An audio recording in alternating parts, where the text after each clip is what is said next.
बड़ा घर में आ जाए तो उसका वेलकम करो, छोटा घर में आ जाए तो उसका आदर से स्वागत करो, स्नेह से स्वीकार करो उसको।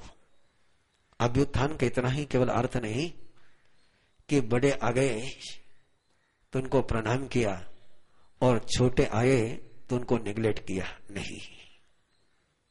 बड़ा आया तो अहोभाव और छोटा आया तो स्नेह भाव।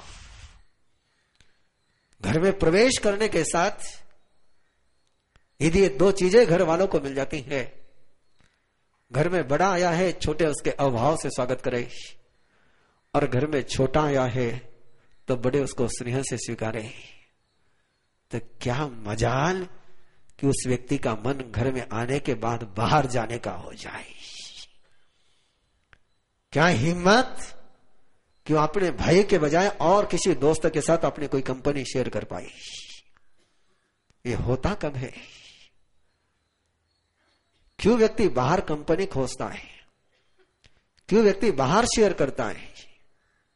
क्यों व्यक्ति बाहर लोगों के साथ इंटरटेन करता है? क्यों घर वाले उसको चुभने लग जाते हैं? जब घर में जाने के बाद कोई दखल लेने वाला नहीं मिलता है। आया तो भी कोई दखल लेने वाला नहीं, गया तो भी कोई दखल लेने वाला नहीं, तो उस घर में आने का मन किसका होगा? ध्यान में रखना। लंबी चर्चा नहीं कर रहा हूं, लेकिन संकेत जरूर कर रहा हूं कि स्थानक में लोगों के नहीं आने का सबसे बड़ा कारण यह है, और मंदिर में लोगों का जाने का सबसे बड़ा कारण यह है कि मंदिर में दखल लेने वाला है, रिसीव करने वाला है, वहां पुजारी है कि जो आने वाले का वेलकम भी करता है और नए आने वाले को याद भी दिलाता है। स्थानक में कोई आया तो कोई जय जय निंदा करने वाला नहीं, आयो तो बैठ, नहीं आए तो कट, कोई दखल नहीं, कोई अवभाव नहीं। हमने इस बार मैंने व्यवस्था नहीं करी, 2-3 व्यवस्थाएं निर्वाण कल्याण के अनुष्ठान में नहीं करी, और उसका मुझे खेद है कि उन 2 व्यवस्था नहीं करने के कारण से ही जैसा वातावरण यहां बनना चाहिए था वैसा वातावरण नहीं बना सका। और उसके लिए मैं किसी को दोष नहीं देता हूं, मेरी जिम्मेदारी थी वो, मैं और किसी की तरफ उंगली नहीं उठाता हूं। हमेशा उत्तराधीन सूत्र के आराधन के समय में वेलकम की व्यवस्था में कराता हूं। ये मैंने 5-6 सालों से शुरुआत करी हुई थी। सबसे पहले मैंने शुरुआत करी थी कि गुरुदेव के जन्मोत्सव में पुणे में,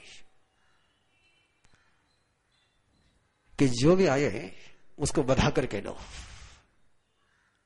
बेटियां खड़ी थी, बेटे खड़े थे, और बेटियां भी आने वाले बहनों को तिलक करती थी, और बेटे आने वाले भाइयों को तिलक करते थे। आने वाले को लगता था कि हमारे यहां दखल ली जा रही है। निर्वाण कल्याण के समय में वैसी व्यवस्था में कराता हूं, इस बार नहीं कराई मैंने,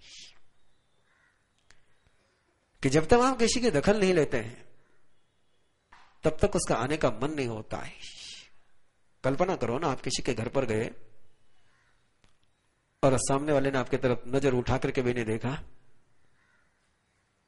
वापस जाने का मन नहीं होगा।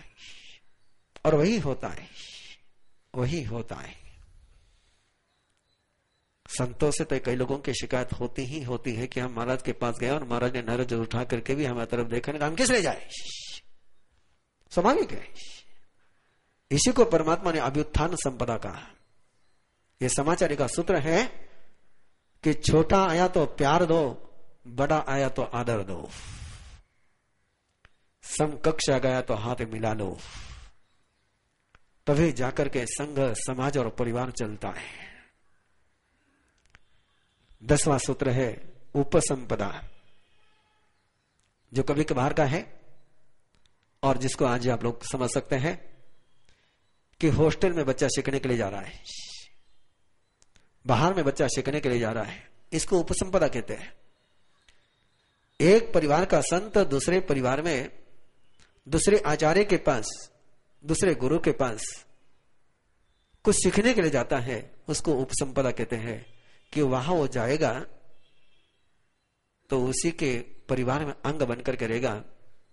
और यह अभियान चला हुआ है, ये रोटरी क्लब के द्वारा, लायंस क्लब के द्वारा और आरएसएस के द्वारा भी कार्यक्रम चलता है।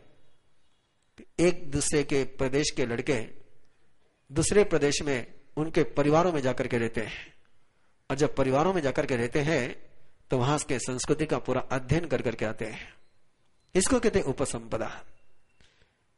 कि जो घर के बाहर जाकर के रहने की सूत्रता है उसको कहते हैं उपसंपदा। ऐसे ये 10 समाचारी के सूत्र है, और ये समाचारी के सूत्र आपके जीवन में आए इस आस्था के साथ इतने विस्तार से आपके सामने रखे हैं। बाकी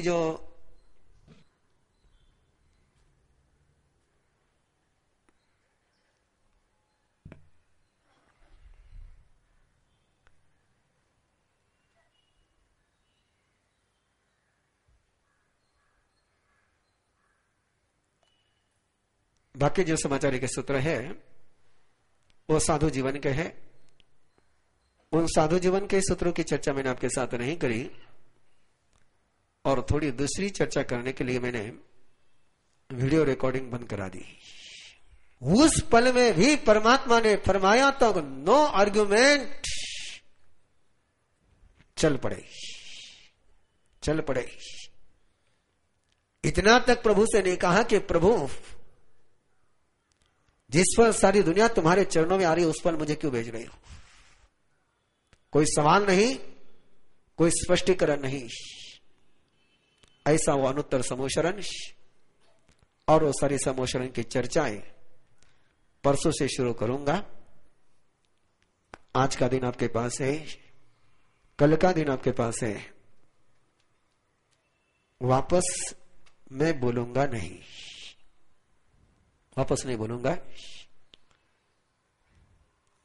बार बार बोलने में न आपकी इज्जत है न मेरी इज्जत है, किसी की। गलती मत करना। अकेले आकर के अकेले गौतम पात्र में कुछ भी मत समर्पित करना। घर से क्या लाना है? केवल ड्राई फ्रूट में क्या क्या आता है आपको सब पता है। बाकी फ्रूट के नाम पता हो या नहीं हो, उस वालों को ड्राई फ्रूट पक्के पता रहते हैं। माया में बनाए जो में देवस्य अयारो को तस कमासनो पड़िक कमामी निंदामी गर्यामी अपानम ओ सरामी